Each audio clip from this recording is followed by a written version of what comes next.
Welcome to the deep dive. Today, we're really digging into bipolar and related disorders. We'll be drawing heavily from a core psychiatric nursing text to break down the clinical side and the treatment. This is, well, it's a tough one.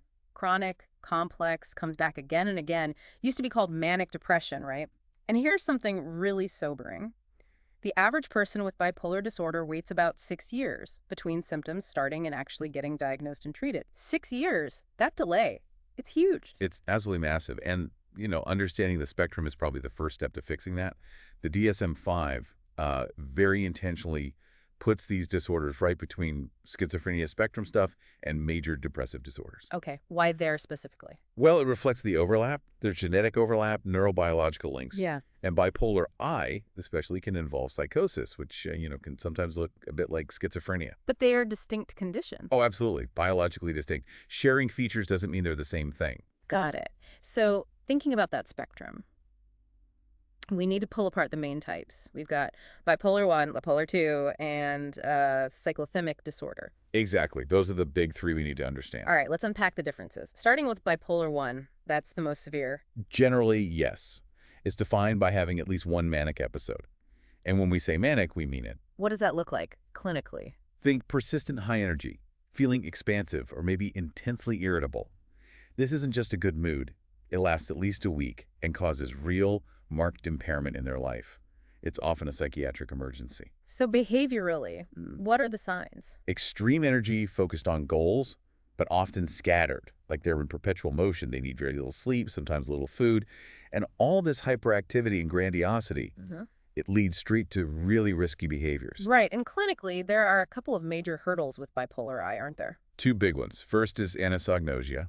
It's a tricky concept. That's the lack of insight. Exactly. They literally can't recognize they're ill because the illness affects that part of their brain.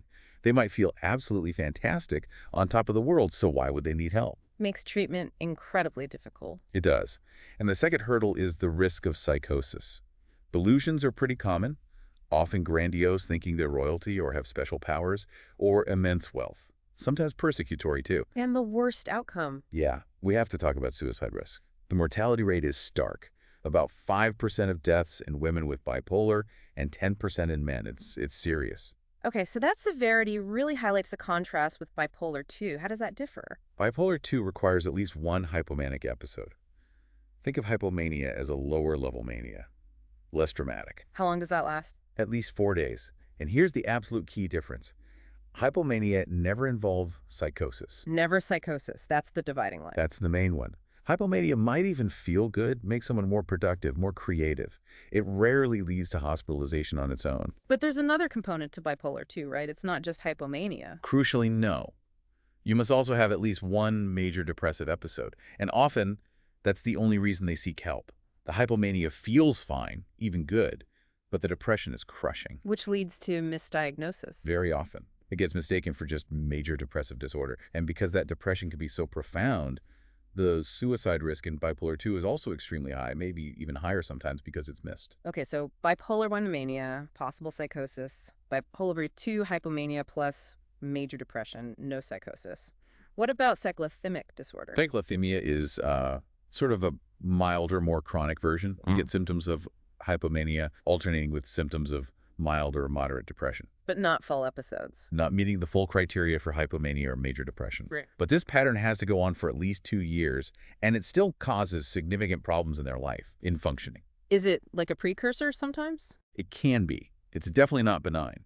There's a pretty significant risk, somewhere between 15% and maybe even 50%, that someone with cyclothymia will eventually develop full bipolar or bipolar II. Wow, okay. And one more term we need to define here, rapid cycling. That sounds intense. It is. Rapid cycling isn't a separate diagnosis, but it's a course specifier.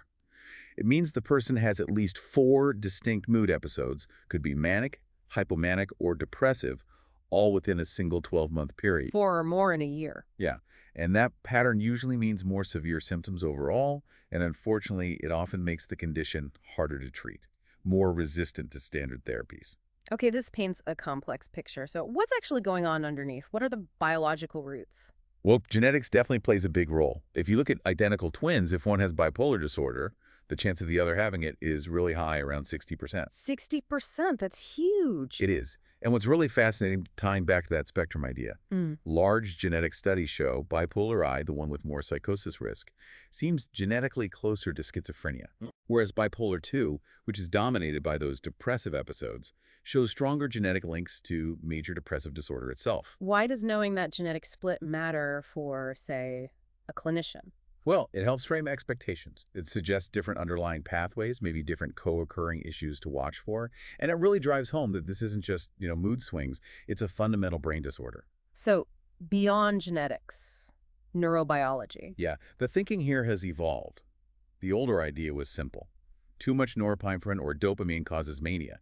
Now, it's seen as more complex. Maybe it's about the proportions of neurotransmitters or how sensitive the receptor sites are. And brain imaging shows changes. Definitely. Functional MRI and other scans show clear dysfunction, sometimes even loss of gray matter, in really important brain areas.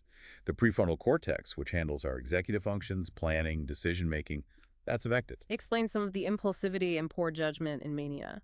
Absolutely. Also the hippocampus, crucial for memory, and the amygdala, the emotion center. Damage or dysfunction there really helps explain the mood swings, the emotional ability, and even sort of the cognitive problems people experience. So biology sets the stage, but environment pulls the trigger. That seems to be the model. Having the genetic risk doesn't guarantee you'll get sick. Yeah. But put that genetic vulnerability into a stressful environment, that increases the risk significantly. What kind of environmental factors? Stress is a big one. Major life stressors can often trigger episodes. And sadly, childhood adversity, especially things like emotional abuse or neglect, is strongly associated with developing bipolar disorder and often predicts a tougher course, more episodes. Okay, given all that complexity and the risk, early assessment is obviously critical. You mentioned that 6-year delay. Getting that down is key to preventing downstream problems like substance use, relationship issues, job loss. Absolutely. And there are tools to help screen. The source material mentions the Altman Self-Rating Mania Scale, the ASRM. It's a simple, quick screening tool. Just 5 questions the patient answers themselves about their mood and energy levels over the past week. A score of 6 or more suggests mania or hypomania might be present and flags the need for a proper clinical evaluation. Useful in primary care, maybe? Exactly. Yeah. Or even for patients to monitor themselves between appointments. But for a full assessment, especially in acute mania, you're looking for a distinct cluster of symptoms. Of the mood? The mood is key. Often starts as euphoria, feeling amazing, but it's unstable. It can flip really quickly to intense irritation or anger, especially if they're frustrated or denied something. Just this boundless, uninhibited enthusiasm that feels off. And the behavior we talked about earlier, that hyperactivity. Non-stop motion, frenetic. A really core feature is extreme distractibility. Their attention just flits constantly, can't stay on task. And that leads to Poor judgment, risky behaviors, huge spending sprees they can't afford, impulsive travel, sexual indiscretions, suddenly giving away valuable possessions. They can also be quite manipulative, testing limits constantly. And there's a real physical risk exhaustion, dehydration, because they just won't stop to eat or sleep. Let's talk about how they communicate. The speech patterns are often really telling, right? They reflect that brain dysfunction. Oh, definitely. You often hear pressured speech. It's rapid, almost nonstop talking. It feels urgent, like they can't get the words out fast enough. It's hard to interrupt. Think fire hose versus garden hose for the flow of words. And does that connect to their thoughts racing? Yes, it often reflects underlying racing thoughts, which can manifest as flight of ideas. Describe that. It's this continuous, accelerated stream of talk where the topic shifts abruptly. They jump from one idea to the next based on maybe a random association, a distraction in the room, or even just a pun or a word sound. The links are there, but they're very loose, very fast. Let's see if it gets really severe. It can break down further into clanging associations. That's where the word choices are based purely on rhyming or sound, not logical connection or meaning. I need a pen, Ben. 10 hens, the end. It loses coherence. Okay. What about circumstantial versus tangential speech? I hear those terms too. Right. Circumstantial speech is when someone includes excessive, unnecessary details in their answer, goes off on little side stories, but eventually they do circle back and answer the original question. It takes a long time to get there. And tangential. Tangential speech is different. They start answering, get sidetracked by an association, and then just lose the original point completely. They never come back to it. They go off on a tangent and stay there. So these communication issues, the distractibility, Yeah. it points to cognitive problems. Is that just during an episode? That's the really concerning part.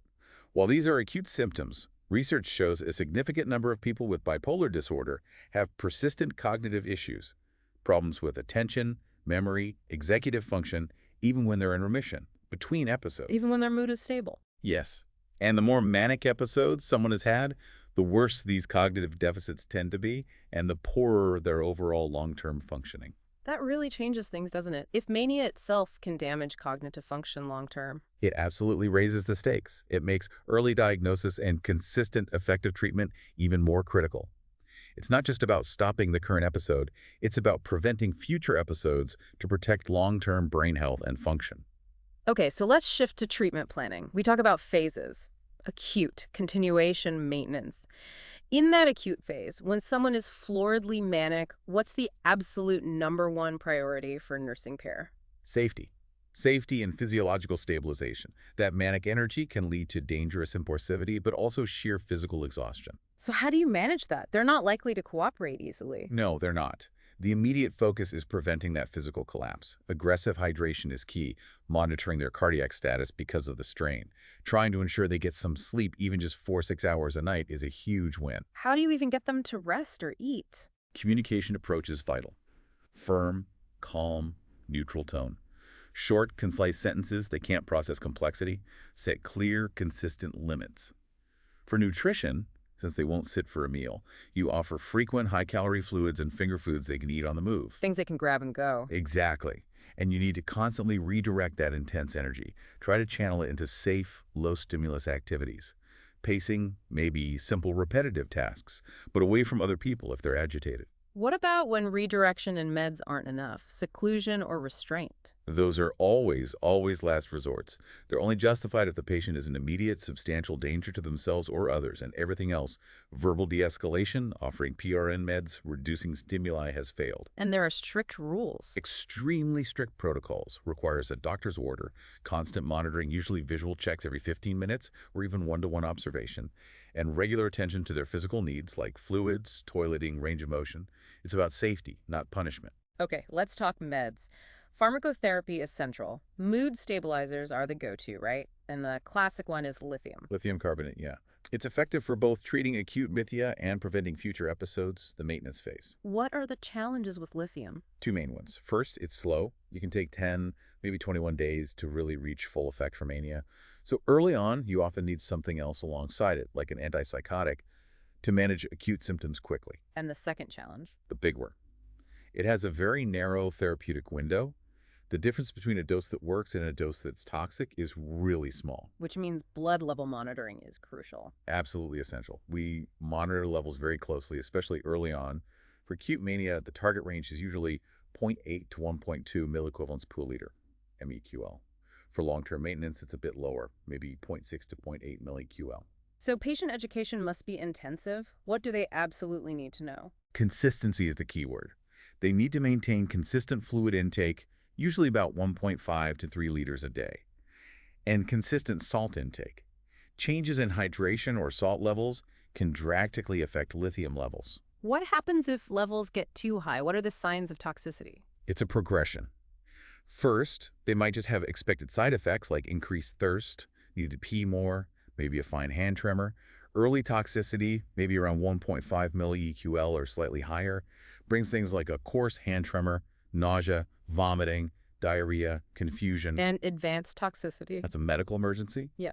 You see ataxia problems with coordination, like stumbling, blurred vision, maybe seizures, severe low blood pressure. So the critical instruction for patients is? If you have excessive diarrhea, vomiting, or you're sweating heavily like during intense exercise or a fever, you need to stop taking the lithium and call your doctor immediately. Dehydration concentrates the drug and can push levels into the toxic range very quickly. Okay. What if lithium isn't suitable or doesn't work? What are the main alternatives? We rely a lot on certain anticonvulsant medications. Valproate or Depakote is a common one. Carbamazepine, brand name Equetro, is another. These can be especially helpful for people who experience that rapid cycling pattern. And antipsychotics.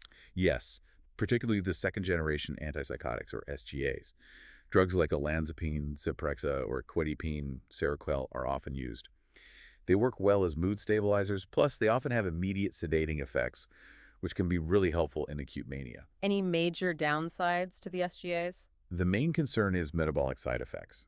Significant weight gain is common, and there's an increased risk of developing diabetes and high cholesterol, impacting cardiovascular health. So it requires regular monitoring of weight, blood sugar, lipids. Okay, one last medication point.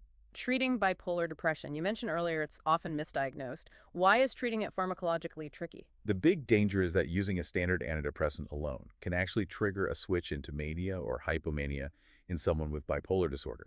It can destabilize them. So you can't just give them an SSRI like you might for regular depression. Generally not on its own, no. The standard approach usually involves using a mood stabilizer with an antidepressant, or using specific medications approved for bipolar depression. Often that means certain second-generation antipsychotics like lurasidone, Latuda, or there's Symbiax, which is actually a combination pill of olanzapine and fluoxetine, Prozac. So always needs careful consideration of the mood stabilizer backbone. Always. Protecting against that switch to mania is paramount. Beyond pills, what about other biological treatments? Brain stimulation. Yes. Electroconvulsive therapy, ECT, is actually still considered one of the fastest and most effective treatments, particularly for severe bipolar depression or treatment-resistant mania. It can work much faster than medications sometimes. Often gets results within a week or two. It can, yes. Especially for severe depression where suicide risk is high, ECT can be life-saving. And then there is the psychological therapies. Meds are necessary, but usually not sufficient on their own, right? Exactly. They work best in combination. Several therapies are helpful as adjuncts. Like CBT. Cognitive behavioral therapy, yes. It helps patients identify those negative or maladaptive thought patterns that can fuel depression or trigger relapse. It's also really good for improving problem-solving skills and, crucially, medication adherence. What else? Interpersonal and social rhythm therapy, or IPSRT, is really interesting. It focuses specifically on regulating daily routines, sleep-wake cycles, meal times, social interactions. The idea is that stabilizing these social rhythms helps stabilize the underlying biological rhythms, which helps mood stability. Makes sense given the sleep connection you mentioned. It does. And finally, family-focused therapy is often vital. Bipolar disorder hugely impacts families, and family stress can trigger episodes. This therapy helps improve communication, reduce conflict, and educate the family on how to support the patient effectively. So wrapping this all together, thinking long-term, the maintenance phase is all about preventing relapse. What are the absolute keys for you, the listener, to remember for that? Medication adherence is non-negotiable. Taking meds consistently, even when feeling well, is the bedrock. And closely related is lifestyle regularity, especially sleep hygiene. Why sleep specifically? Because changes in sleep patterns, sleeping much less or much more, are very often the earliest warning sign that a mood episode, either manic or depressive, might be starting. Catching it early based on sleep changes can allow for intervention before it becomes a full-blown crisis. Recognizing those personal warning signs is key. Okay, so let's recap the big takeaways from this deep dive. Sure. First, really grasp the difference. Bipolar I means at least one manic episode, high risk for psychosis. Bipolar II means hypomania plus major depression, no psychosis, but very high depression-related risks. Got it. Mania versus hypomania depression. Second, acute mania is a physiological emergency as much as a psychiatric one. Nursing care must prioritize safety, preventing exhaustion, monitoring physical health. Physical needs first in acute mania. And third, if using lithium, remember that narrow therapeutic window? It demands careful blood level monitoring and relentless patient education about consistency and toxicity signs. Lithium needs respect. Okay. And a final thought for everyone listening. We talked about those persistent cognitive deficits, problems with thinking, memory, focus, that often remain even when mood is stable and seem linked to the number of manic episodes someone has. Think about what that means. It underscores just how vital early diagnosis and really consistent proactive treatment are. It's not just about managing mood swings in the moment. It's about protecting the brain, preserving cognitive function, and ultimately ensuring a better quality of life for the person across their entire lifespan. That's the long game. Thank you so much for joining us for this deep dive into bipolar and related disorders. We hope breaking down these concepts helps in your learning and your practice.